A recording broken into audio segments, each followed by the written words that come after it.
নমস্কার। ভারতীয় সাহিত্যে পরিবেশ এই নিয়ে আজকে দু চার কথা বলবো। কোথা থেকে শুরু করব ঠিক বুঝতে পারছি না, তবে যদি নমস্কার থেকেই শুরু করি। আমি নমস্কার বললাম, কিন্তু আমি আচুলেও বলতে পারতাম। আচুলে এটা কিন্তু এই পশ্চিমবঙ্গে এই শব্দটা ব্যবহার করা হয়। আমাদের উত্তরবঙ্গে যে লেপচা জাতি রয়েছে, সেখানে যদি একজন মানুষের সঙ্গে আরেকজন মানুষের দেখা হয়, তো তাকে এভাবে সম্ভাষণ জানানো হয় আচুলে বলে। তো প্রথম যখন শুনি তখন একটু অবাক হয়েছিলাম যে বেশ তো শব্দটা মানে কি। তারপর শুনলাম শব্দটার অর্থ হচ্ছে হিমালয়কে অভিবাদন। মানে দুজন মানুষের দেখা হচ্ছে, কেউ যখন বলছেন আচুলে, আরেকজনও বলছেন আচুলে, অর্থাৎ দুজন দুজনকে অভিবাদন করছে, কিন্তু তার মাঝে থাকছে হিমালয় পাহাড়। এই যে কোথাও একটা পরিবেশ, আমাদের আসলে সম্পর্কটা পাহাড়কে জুড়ে, আমরা পাহাড়বাসী, কাজী ওই পাহাড়কে বাদ দিয়ে আমাদের সম্ভাষণ হতে পারে না।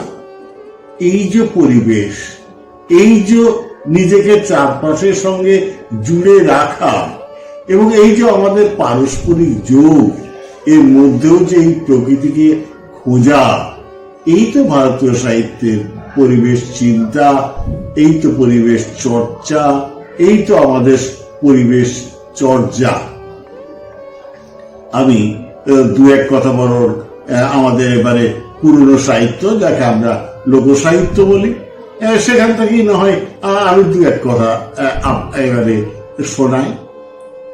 যেমন আমি একটা ছোট্ট ঘটনার কথা বলবো, যে খাসিদের কথা।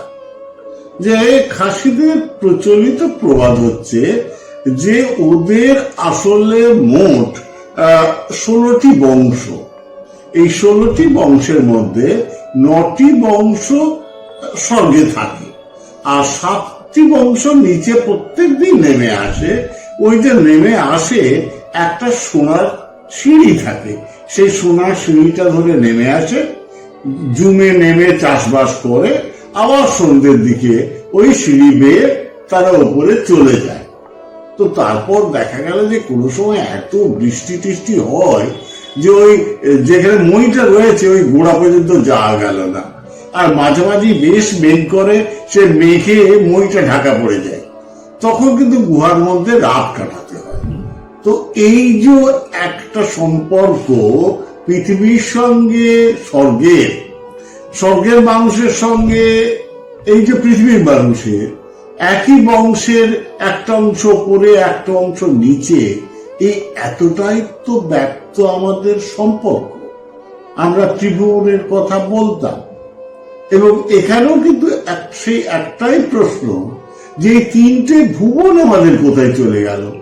আমরা হয়ে গেলাম শুধুমাত্র পৃথিবীর বাসিন্দা, এবং সেই পৃথিবীর বাসিন্দা হয়ে কিন্তু মানুষ ছাড়া অন্যান্য প্রজাতির কথা ভুলে গেলাম। ভুলে যাচ্ছি যে আমরা, এটাই তো পরিবেশের সংকট। অন্যদের কথা ভুলে যাচ্ছি, মনে করছি সমস্তটাই নৃতাত্ত্বিক ব্যাপার। এখানে একটা ছোট্ট ঘটনা বলবো, যে আরেকটা লোকগল্প পড়েছিলাম, সেটা হচ্ছে চাকমাদের। যে আমার সব পুরাণই রয়েছে যে পৃথিবী প্রথমে জল ছিল, কোথাও কোনো ডাঙা ছিল না। তো লেপচাঁদের দেবতা একবার ঠিক করলেন যে না, পৃথিবীতে একটু ডাঙা তৈরি করতে হবে। তো তিনি সমুদ্রের মাঝে একটা বট গাছ তৈরি করলেন। তারপর সে বট গাছের পাতা ছিঁড়ে তিনি ধ্যান করতে বসে গেলেন। তখন একটা কাঁকড়া সমুদ্রের তলা থেকে উঠে ওই বট গাছের চারপাশে মাটি জমাতে লাগলো। তারপর সেই মাটি জমাতে জমাতে পৃথিবীর এই যে স্থলভাগ তৈরি হলো। এরপরে সেই স্থলভাগে যারা পৃথিবীতে আছে, সেই যে প্রথম দম্পতি এসেছিল, তাদের সন্তান সন্ততিরা তারা খাবে। তার ফলে এবার চাষবাস করতে হবে। তখন